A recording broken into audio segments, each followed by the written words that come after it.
Bacagub dan Bacawagub Jakarta, yang diusung PDIP, Pramono Anung dan Rano Karno, menunjuk seorang pelawak sebagai ketua tim pemenangan untuk Pilkada Jakarta 2024.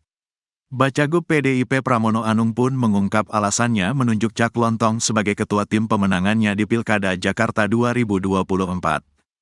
Diketahui, Bacagub dan Bacawagub Jakarta, Pramono Anung dan Rano Karno, secara resmi telah membentuk tim pemenangan dalam kontestasi Pilkada Jakarta 2024. Menariknya, Pramono Anung dan Rano Karno menunjuk seorang pelawak yakni Lis Hartono atau yang lebih dikenal dengan nama panggung Cak Lontong, sebagai ketua tim pemenangan Pramono Rano di Pilkada Jakarta 2024. Pramono Anung pun mengungkap alasan dirinya menunjuk Cak Lontong sebagai ketua tim pemenangan di Pilkada Jakarta 2024. Adapun Pramono mengumumkan tim pemenangannya saat ia melakukan pertemuan dengan Gubernur DKI Jakarta tahun 1997 sampai tahun 2007, Sutioso, bersama Rano Karno. Sekretaris Kabinet itu pun mengungkap alasannya mengapa lebih memilih sosok Cak Lontong yang merupakan seorang komedian menjadi ketua tim pemenangan. Pramono menegaskan, keputusan itu tak dibuatnya secara tiba-tiba. Selama ini, baik dirinya maupun Rano Karno, sama-sama telah lama memiliki kedekatan dengan Cak Lontong. Pramono juga menilai Cak Lontong sebagai sosok seniman yang tak hanya lucu, tapi juga cerdas. Selain itu, Pramono juga menyebut Cak Lontong sebenarnya sudah lama terlibat dalam politik praktis. Cak Lontong ini seniman, kadang-kadang komedian lucunya setengah mati, sangat cerdas, jadi Cak Lontong terlibat di dalam politik praktis itu lama, kata Pramono, Kamis, tanggal 5 September tahun 2024. Dilansir wartakotalive.com. Lebih lanjut, Pramono juga mengungkap soal keterlibatan Cak Lontong dalam kampanye Joko Widodo, Jokowi, dan Yusuf Kala, JK, pada Pilpres 2014. Dengan tekad membawa politik yang membawa kegembiraan di Pilkada Jakarta, akhirnya Pramono dan Rano Karno pun sepakat memilih Cak Lontong sebagai ketua tim pemenangan. Karena bagi Pramono dan Rano Karno, Cak Lontong adalah representasi dari tekad yang ingin mereka bawa di Pilkada Jakarta tersebut. Cak Lontong sudah terlibat secara langsung dan di sanalah kami berinteraksi dengan Cak Lontong. Sehingga dengan Cak Lontong ini sudah perkenalan lama.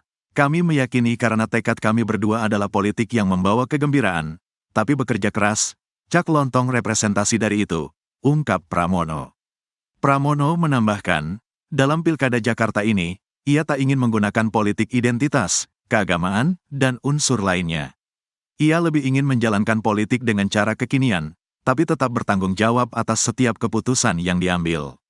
Tapi saya meniru Bang Yos, Sutioso, dengan cara kekinian, cara sekarang Bang Yos untuk politiknya adalah yang berani mengambil setiap keputusan yang berani bertanggung jawab setiap keputusan yang diambil, imbuh Pramono. Pemirsa, kami akan mengupdate informasi seputar Pilkada Serentak 2024.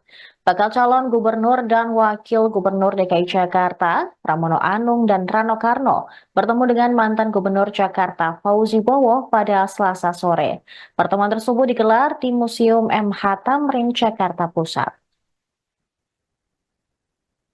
Berdasarkan pantauan Tribunnews di lokasi, Pramono dan Rano tiba sekira pukul 16 waktu Indonesia Barat. Fauzi Bowo atau Foke juga sudah tiba terlebih dahulu, lalu menyambut kedatangan keduanya. Foke langsung menyambut Pramono Rano di depan pintu museum. Mereka bersalaman dan saat melihat Rano Karno, Foke menyapanya dengan panggilan Dol. Bahkan tampak mereka sangat akrab, bahkan berpelukan satu sama lain. Setelah sedikit bercengkrama, ketiganya langsung memasuki Museum MH Tamrin. Ketiganya juga sempat berfoto dengan patung MH Tamrin yang ada di halaman museum.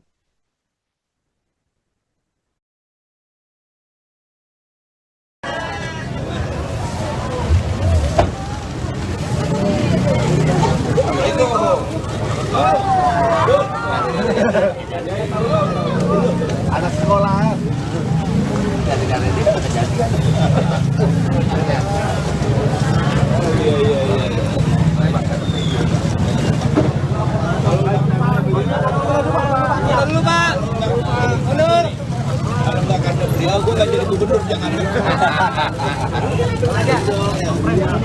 itu ada foto lagi, foto menarik di Berlin.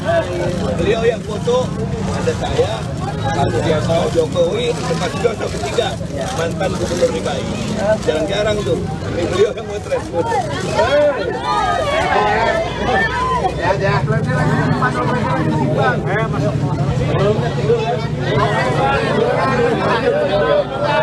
Di dalam udah standby.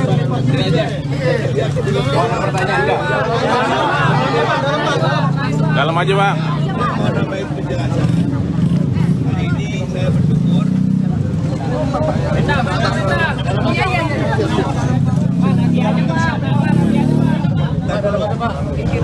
Saya bersyukur bisa bersilaturahmi dengan beliau-beliau yang bakal pimpin Jakarta.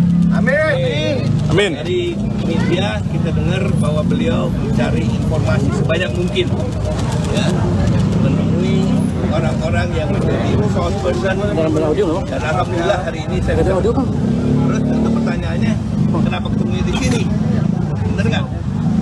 Nah, salah satu kesempatan yang baik ini saya mau manfaatin juga untuk memberikan informasi, tapi sekali juga mengajak beliau-beliau ini untuk lebih mengenal kota Jakarta.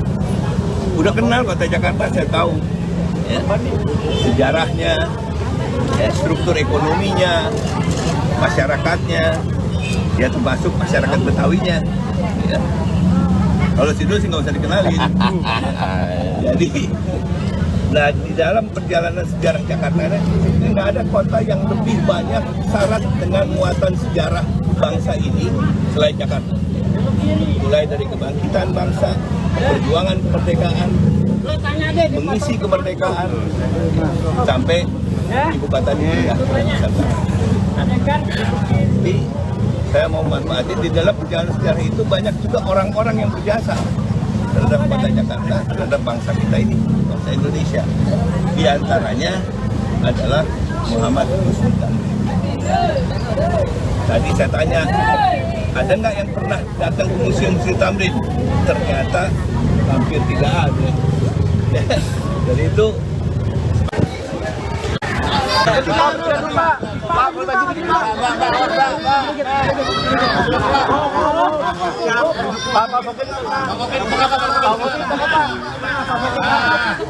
pengantin jangan dipisahin.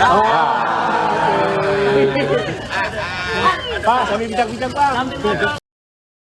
Bakal calon gubernur dan wakil gubernur Jakarta dari PDIP Pramono Anung Rano Karno atau Bang Dul mengunjungi Gubernur DKI Jakarta periode 1997 hingga 2007 Sutioso di Museum Bang Yos Jati Sampurna Bekasi, Jawa Barat pada Kamis 5 September 2024. Berdasarkan pantauan wartakotalive.com di lokasi, Pramono datang pukul 9:56 waktu Indonesia Barat, kemudian sekitar 1 menit disusul Bang Dul.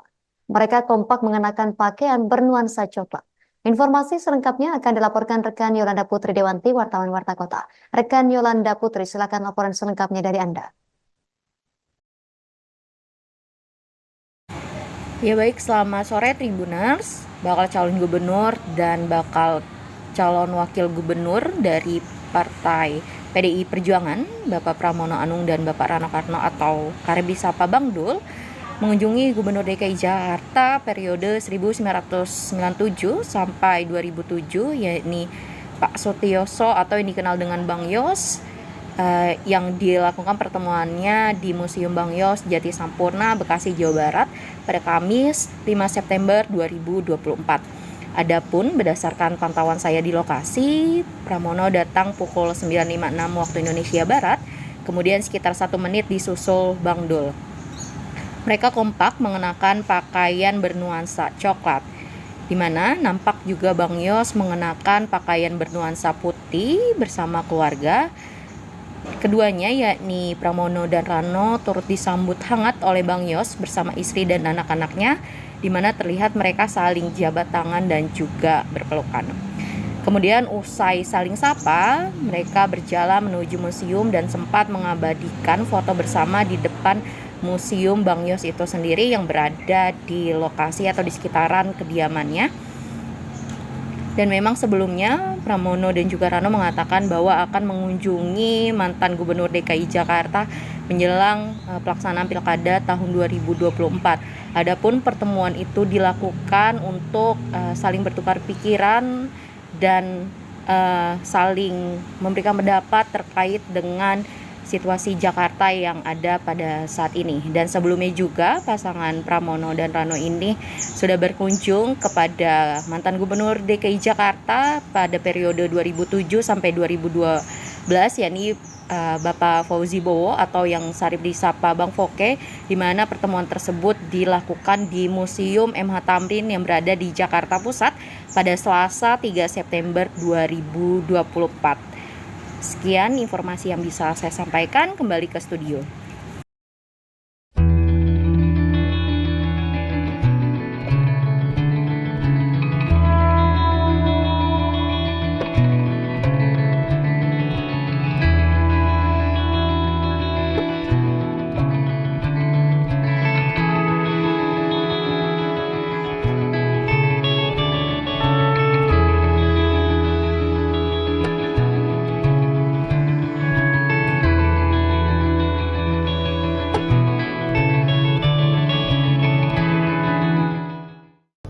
Ini ketemu dengan berbagai lapisan masyarakat, mulai dari UMKM, difabel, seniman, sopir, tukang ojek, juga orang yang bermain dengan keroncong.